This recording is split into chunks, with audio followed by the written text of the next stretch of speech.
Okay, so I think this is going to be the last video about these, last clip about these slides today.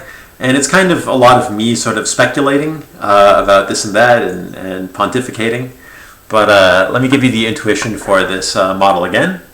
So suppose that the government unexpectedly lowers the interest rate.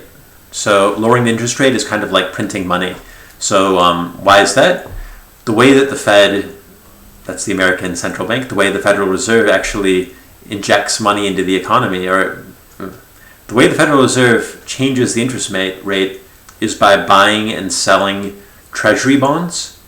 So if they want to lower the interest rate, so in other words, they want it to be cheaper for people to borrow. Okay, when would it be cheaper for people to borrow? It's when banks are sitting on a bunch of cash, right? They want that cash to go out and earn a return. Because if they're sitting on cash, that cash isn't earning any interest for them. So they want to start lending it out. So when the interest rate is lower, when the Fed is targeting a lower interest rate, that means they want to inject money into the economy. How do they do that? They do that by buying treasury bills from banks. So they buy basically government bonds back from banks. So when they buy, they pay cash. So that means that there's more money out there. Okay, so there's a relationship between lowering the interest rate and printing money.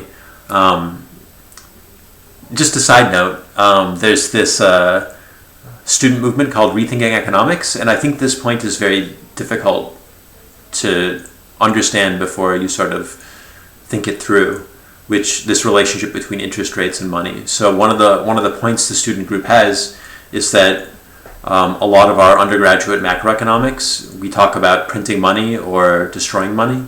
And that's not what Federal Reserves or central banks actually do. What they actually do is they target an interest rate. But those two things are very closely related. So yeah, that's kind of all there is to say about it. There's a long debate in macroeconomics about whether it's better to target interest rates or actual measures of the level of money in the economy. But there's a close relationship between the two. That's all I want to say. Anyway, so the government is going to reduce the interest rate. If substitution effect dominates, then aggregate demand increases today. The government prints a bunch of money. Everybody wants to consume. That's through this new Keynesian IS curve.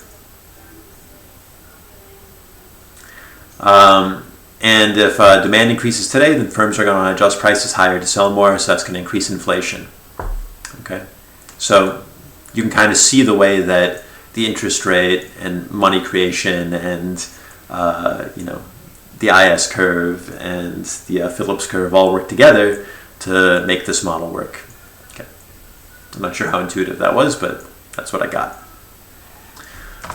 So that model is super simple, right? 3 equations. Obviously the world isn't that simple and we're going to miss some data features. So there's all kinds of stuff you can add to this model. You can add sticky wages. We hardly talked about that, but many macroeconomists, not exactly a macroeconomist, but I also have this opinion. The thing that's sticky isn't the price that's at the store that the consumer faces. The real stickiness is on the wages. It's very hard to reduce someone's wage, and wage raises also are not very frequent. So wages tend to be very sticky. So that's not in the models that we've looked at, but it's something that's fairly easy to put into these models. You can allow inflation inertia in different ways. A very famous macroeconomics model is this habit formation. If I consume a lot every day, then I get in the habit of consuming a lot. So even if I have a big shock to my income or my situation changes, I want to continue to consume a lot. It takes a while for me to change my consumption patterns. That seems to help match persistence in consumption in the data. Rule of thumb, consumption, which links consumption and income. There's this famous permanent income hypothesis, which says that I shouldn't respond very much to temporary shocks to my income because I want to spread that out over my whole life. But it turns out people do actually react a lot when they win like a lottery ticket. They do start spending a lot more rather than trying to spread it out. How do you do that? You might just have a rule of thumb consumption, which says I consume 50% of my income.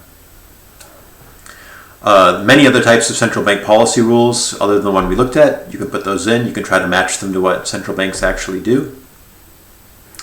A criticism of macro models is that there's very little in credit markets. So credit markets in our models pretty much work perfectly. If you want to invest, you basically face a single interest rate, and there's no sort of costly matching between people that want to borrow and people that want to save. But in the real world, we have a whole credit market that's built up that way to facilitate those matches. And people complain that there are problems with the credit market. So if you want to analyze those problems, you got to put a credit market in your model. And then finally, there's political stuff that's not in the model, but our entire economy rests on political institutions like the courts, contracts, what can be contracted on, patents. These are all political concepts that have a big, important implications for the economy. So adding in politicians that want to be reelected and businesses that can fund reelection campaigns and stuff like that might make for a important mechanism in analyzing how the economy works. All right, so I think I have 3 slides left. So the first one I want to do is just take a step back and remind you about the Lucas critique. So the Lucas critique says you shouldn't just look at economic variables and construct statistical relationships, because when policies change, those relationships might change. So you can't use those statistical relationships as a basis for policy.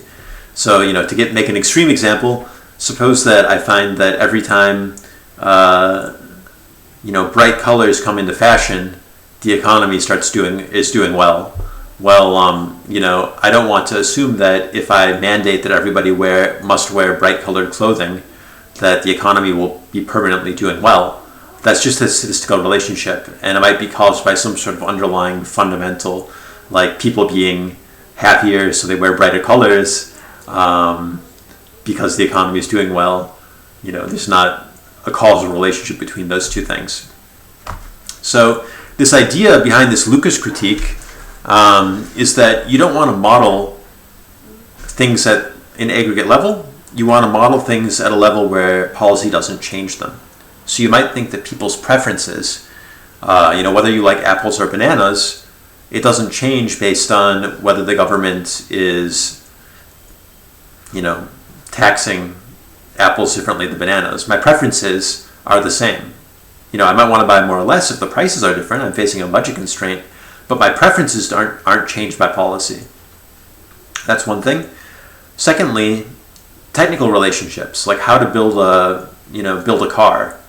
There might be different ways to do it. You might be able to substitute labor and machinery and lots of things like that. But the fundamental blueprints you have for making the car, just because the government taxes things differently isn't going to change your blueprints. So you want to model things at a level where policy doesn't change the things you're modeling. Okay, so that's micro foundations. Now, I do want to mention that this critique has had an extremely strong effect on macroeconomics and also economics generally. So almost all models these days are based in individual preferences and choices and behavior and technology. So note here that statistical models don't cut it. Okay, so machine learning, which is based on statistical models, it doesn't solve this problem. There's a lot more I could say about that, but I'm just going to leave it there. Okay, so why would we go through the trouble of writing down these complicated DSGE models? It's exactly because we want to be immune to this Lucas critique. Okay, so you notice that everything is based in preferences, right? Utility functions. Everything is based in production technology. Of course, in reality, to match data, you need to add all sorts of bells and whistles, habit formation, or sticky wages, or whatever. Also, at the end of the day, we end up with very stark models.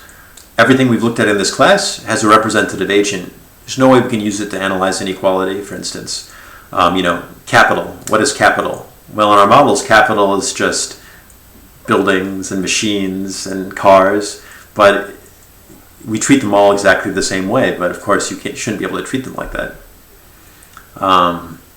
And then finally, once you log linearize these DSG models to get 3 equations like we did, they look pretty statistical, right? I didn't see a lot of optimization in the model that we talked about today.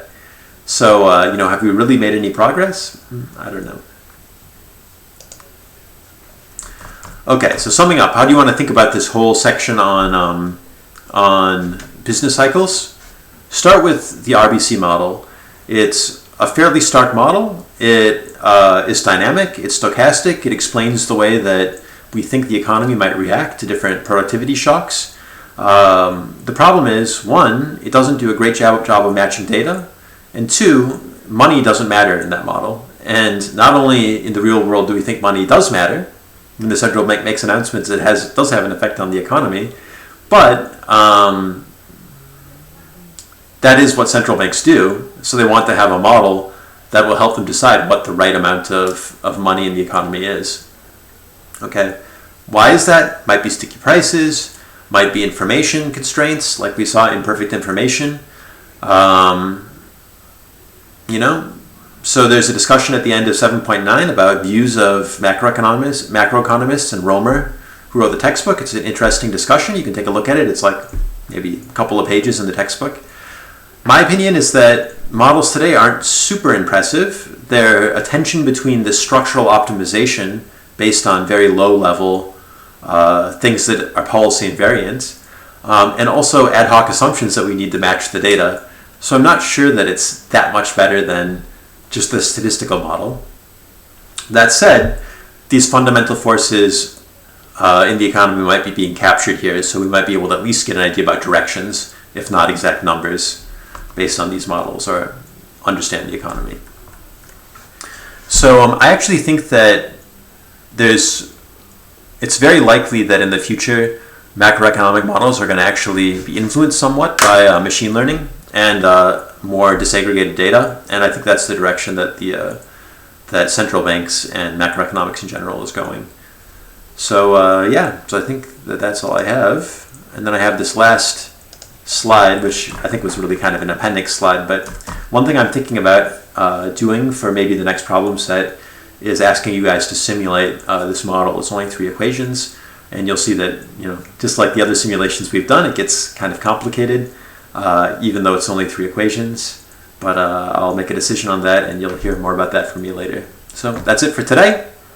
Next time we'll be talking about the puzzles in international macroeconomics.